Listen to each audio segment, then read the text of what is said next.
So now we please go to the index again, and we are going to start with episode 2, executing the full workflow of a case. So, well, as most of you know, the typical workflow of OpenFOAM is called preparing the case, preparing initial conditions, then running a pre-processing tool, typically the measure and then the composition of your case, then executing the solver, and then post-processing the results. And one typical step is to reconstruct from the decomposed case to a single directory where everything is contained there. So that's what we are going to do here. So now we are going to go to the scripts for this episode. So this is episode 2. So once you are in MyScratch, Pawsey training, containers, OpenFOAM workshop scripts, I think we are already there.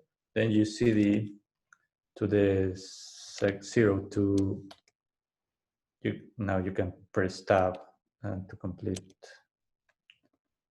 the name, and then I only have an example for version 1912. So again, tab will get you there. And now we are in the example OpenFOAM version 1912. And if we list the content, you will see 5 scripts with the same naming as the sections we have in this episode, A, B, C, D, E. And there is already a directory there, run, where the case we are going to test resides. So what I'm telling here in step number 2 is that you can read one of the scripts. We recommend you to use view or less, which are just viewers of the scripts, not an editor, just to avoid any modification of the scripts that could make you fail.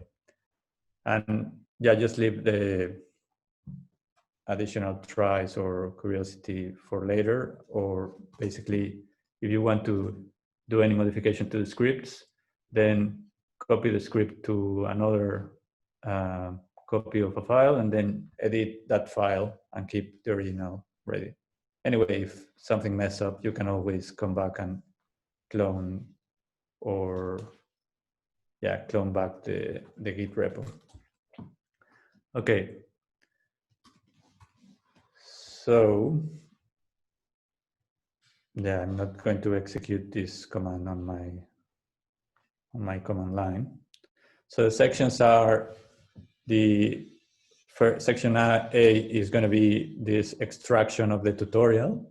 So the tutorial is inside the container, and we cannot write results inside the container, so we need to write them out, or always write in our local disk. So basically, what the first script is doing is taking the tutorial from the interior of the container and writing it out. And it is putting it there under the run subdirectory. So this is already being pre-executed, so it is already there in run. The second script is to adapt the case, and basically just changes some settings in the settings dictionaries of OpenFOAM to comply with Pawsey best practices. And that has already been done too. So the case is already there and the case is already prepared. But we are going to comment a little bit about the preparation. And then we are going to go through step C, which is the decomposition step by step here. And then we will go to breakout rooms to execute D and E. That is the solver and the reconstruction. So that's the plan. So just a comment here in the extraction in section A, which has already been done. You don't need to do nothing here. So the main command in that script is this. So it's singularity exec the image, and then copy the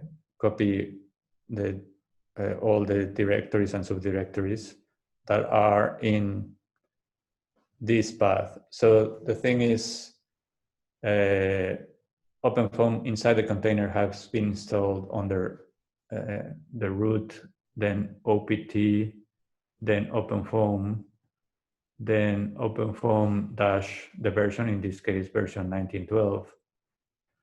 And under that installation, you have the tutorial. So below that, you have the subdirectory tutorials, and then you have several subdirectories for the tutorials. In this case, that is in this variable, that is the tutorial for incompressible, PimpleFOAM, LES, channel 395. So basically, I'm giving all the path of the tutorial and copying it into this other subdirectory. So that is what the script is doing. In the adaptation, the main commands in the script are basically SED commands, set commands, which is replace. I'm using this to replace strings inside the file. So the file is this control-dict file. So basically, I'm changing anything that says runtime modifiable to runtime modifiable false. And that is done with several other commands or settings. So basically, I'm setting that variable to false. I'm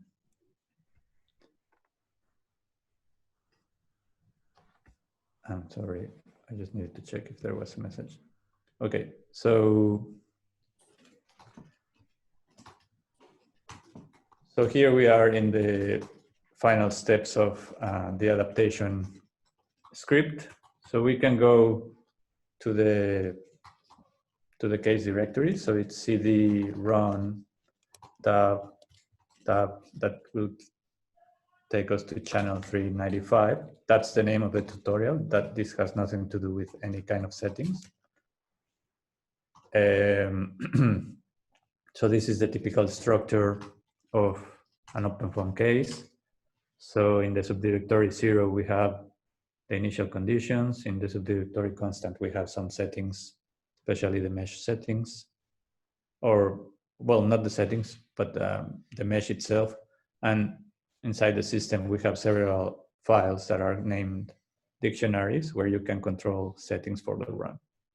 And if you view the control-dict,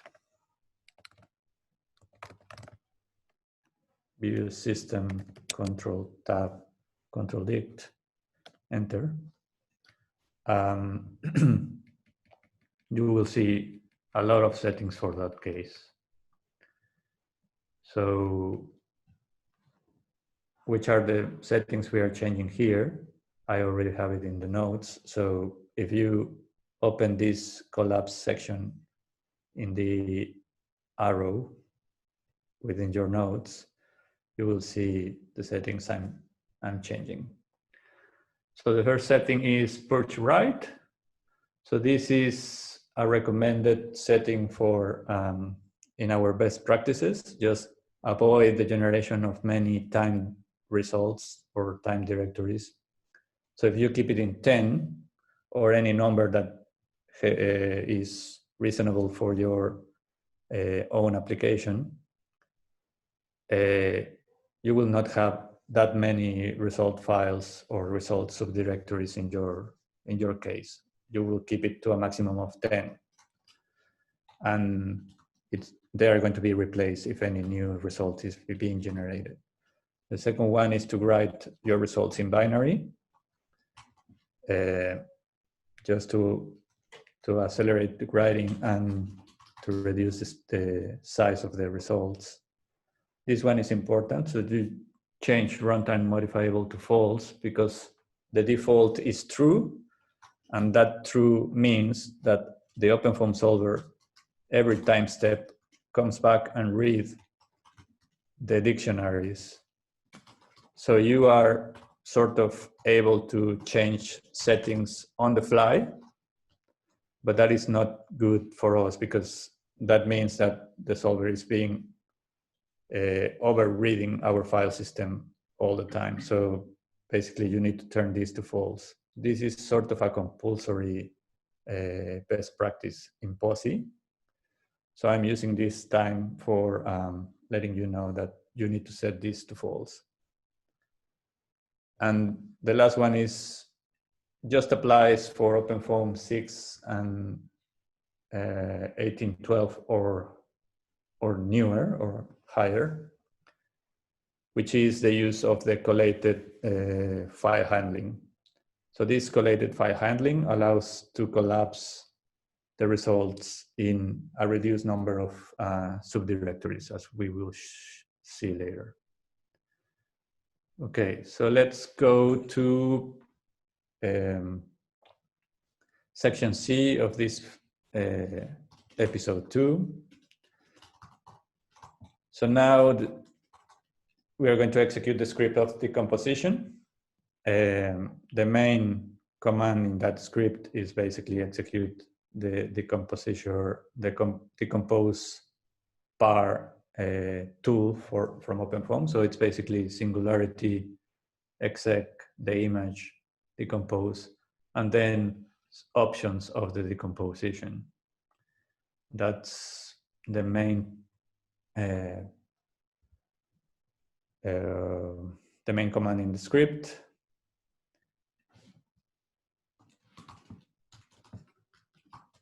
So let's execute it. So to exit the view command, you do :q, and you can exit the view command. Okay, so we are right now here.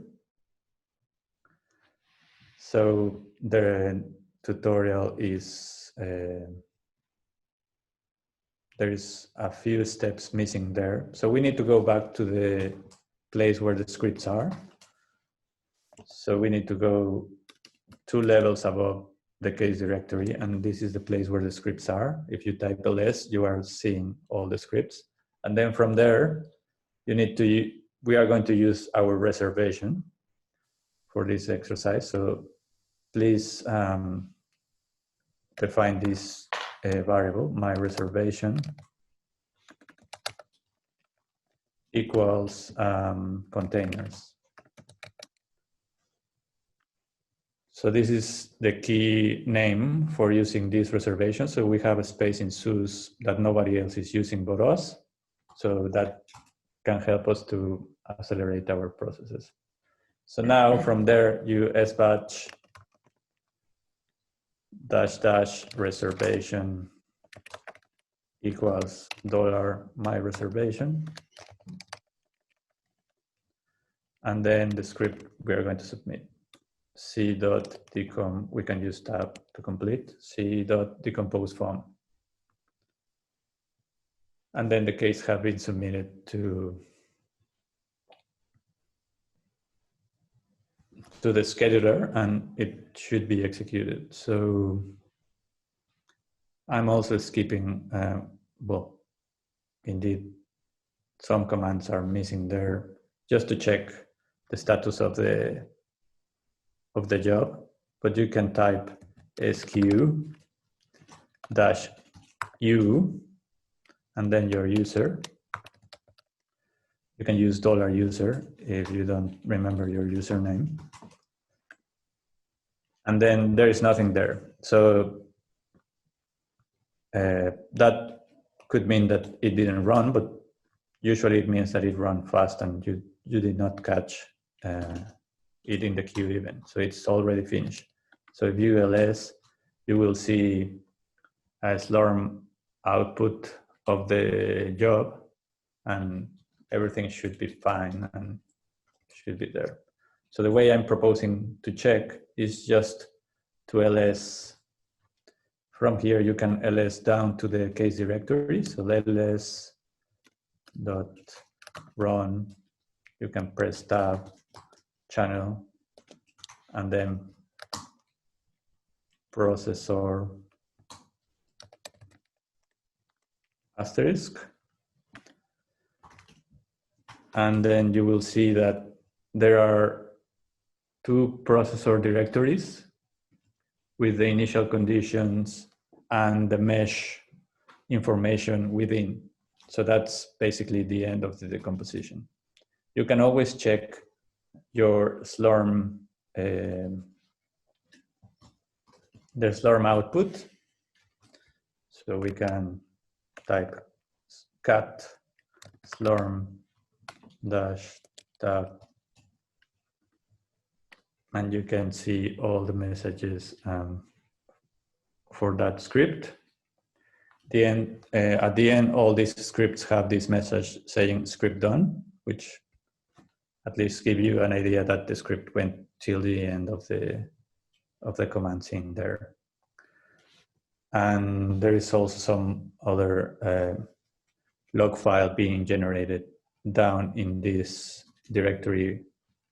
I created this directory. This is not part of OpenFOAM, so I'm doing that by myself in the scripts.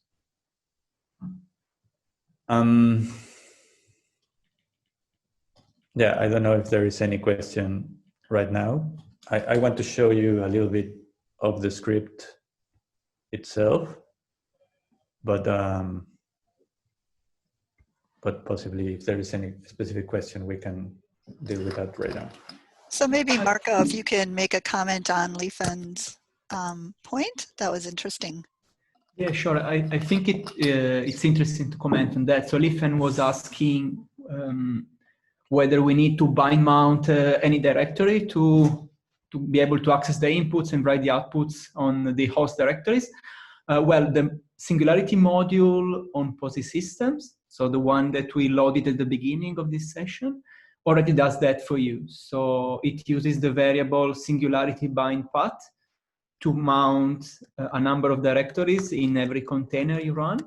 And so this is site-specific information that is good to get configured for you. So Alexis is showing it right now in his screen. And the key thing here is that we are bind mounting both group and scratch in every container. So that way you won't need to specify anything when you're actually running the container, because it's already set up by the module.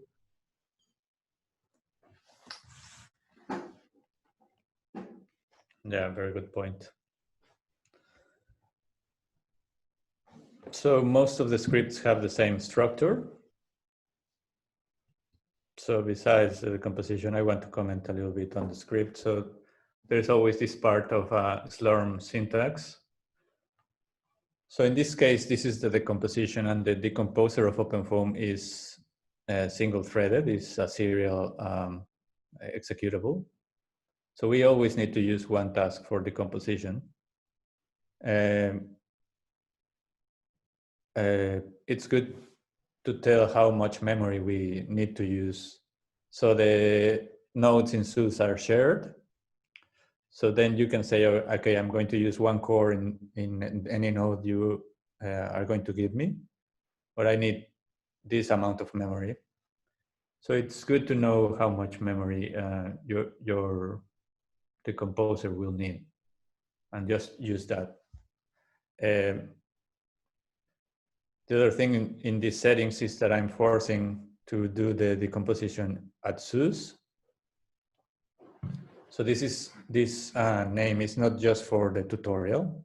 It is for always perform your decompositions on SUS, not on Magnus, because Magnus is, the nodes are not shared. So even if you put one task, it will give you the whole node, and then the other cores are going to be useless, and then is not the right use of our resources. So decomposition and reconstruction of OpenFOAM cases should be done on SUS.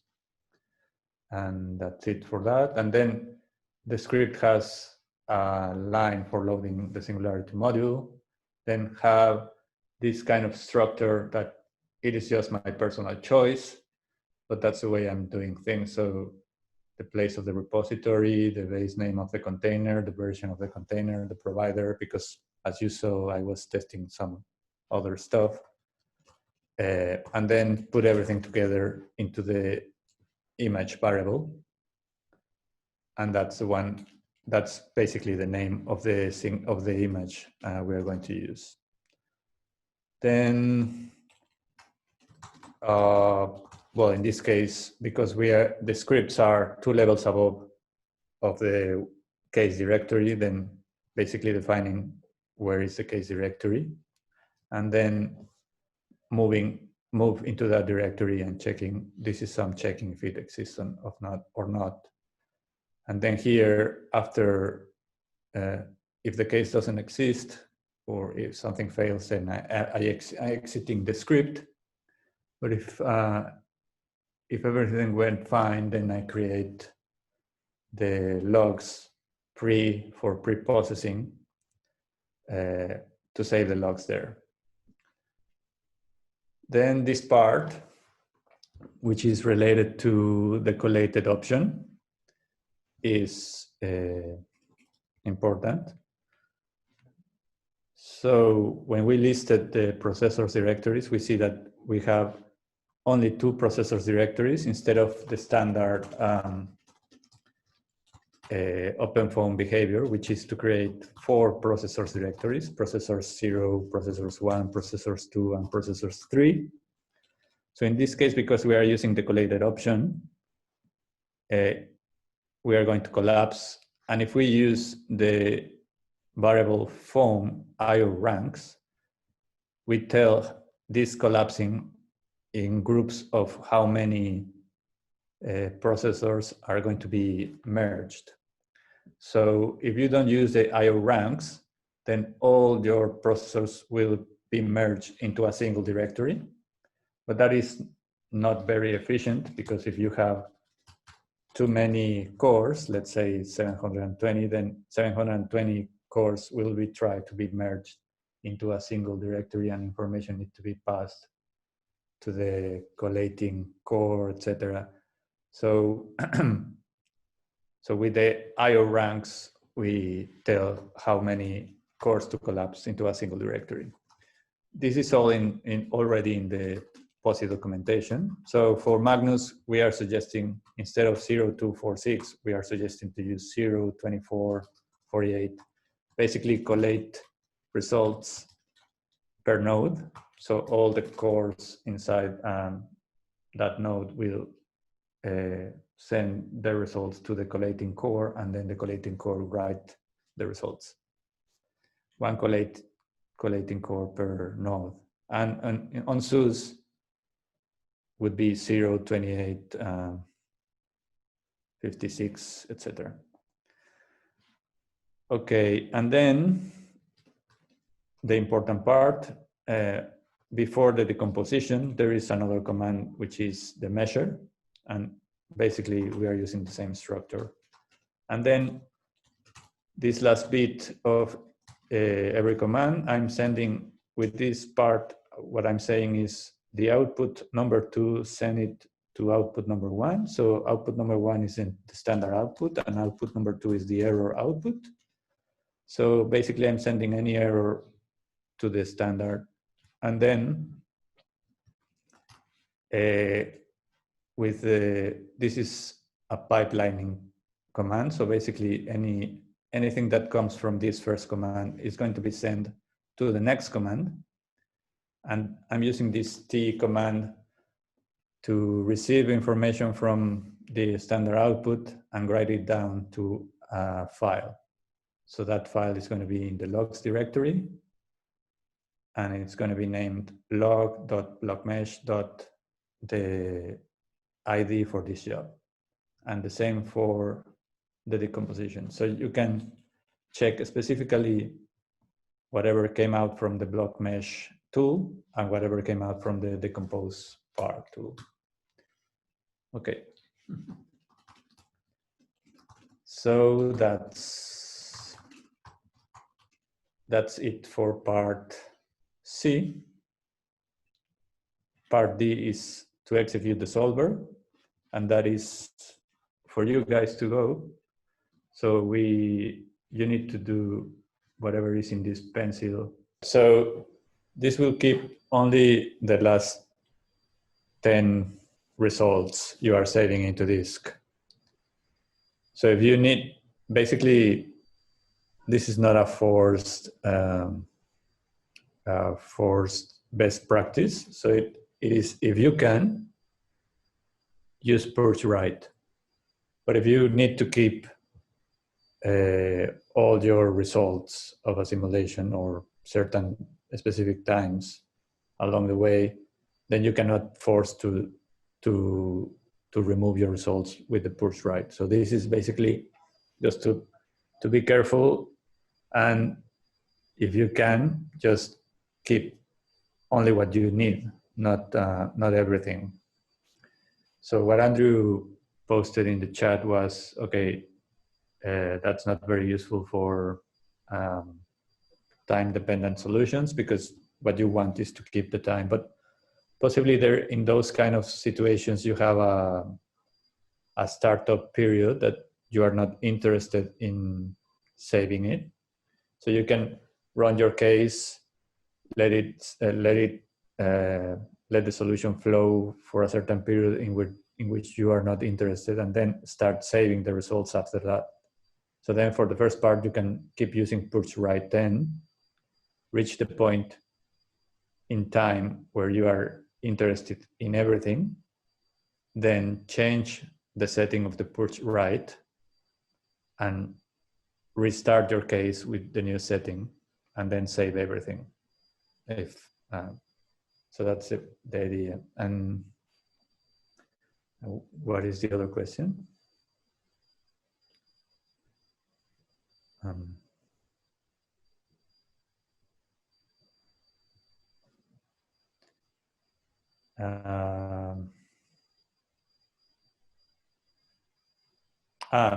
Well, the original question was, how can I reconstruct if the results are being deleted? Yeah, those results that were not kept, you will not be able to see them again.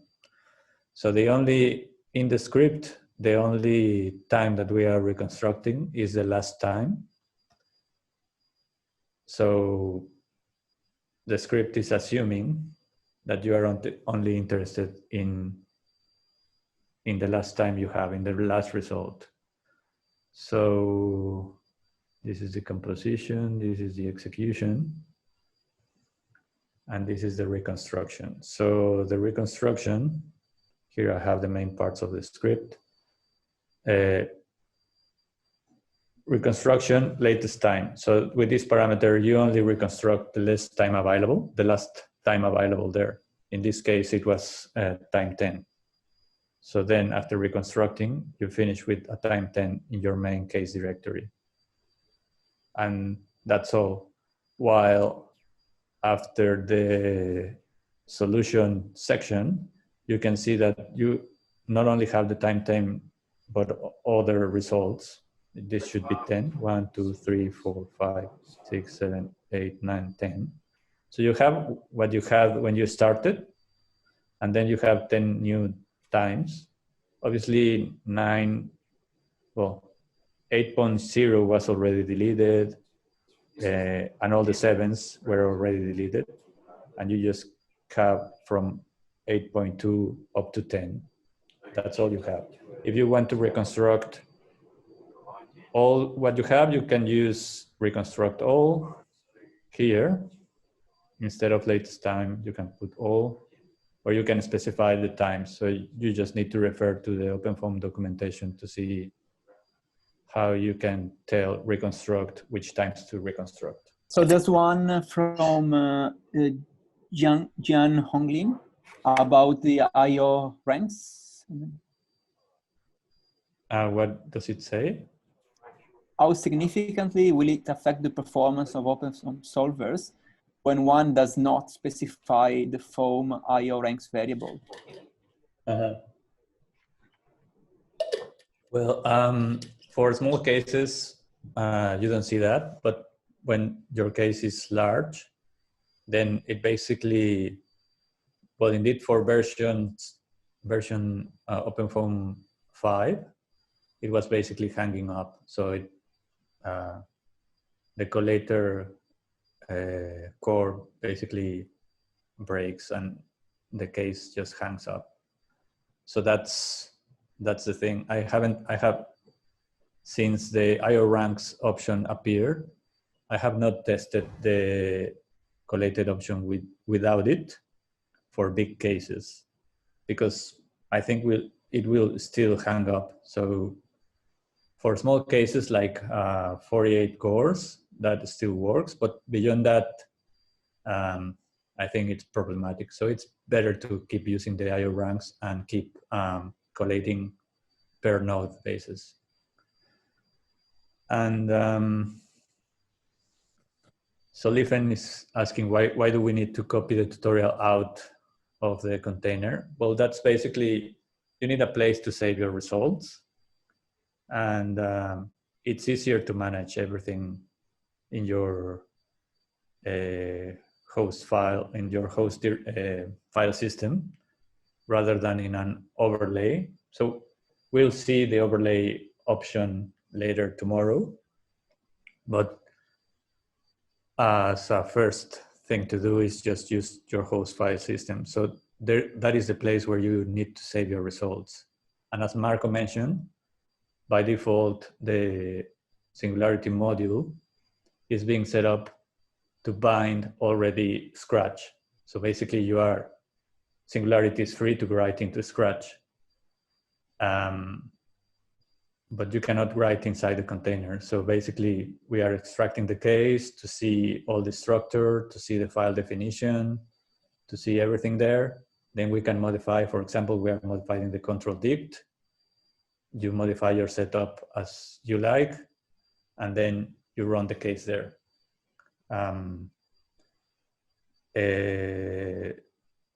So it is not a fake or a virtual file system, it's your own file system, and there is where you need to keep your results.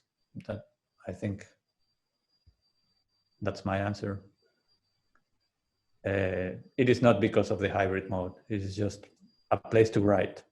Basically, it's your own file system. There is no other place, or the overlays, but the overlays is an overcomplication. So only if you need to use it, you use it, but that's it. Well, the final remarks here. So there is a bit more explanation about the collated option, which I'm not going to touch right now. This was just in case we had time, but you can read about that here or in our documentation. So the key points, basically the main structure of a command for using an OpenFOAM tool. Then the rest is just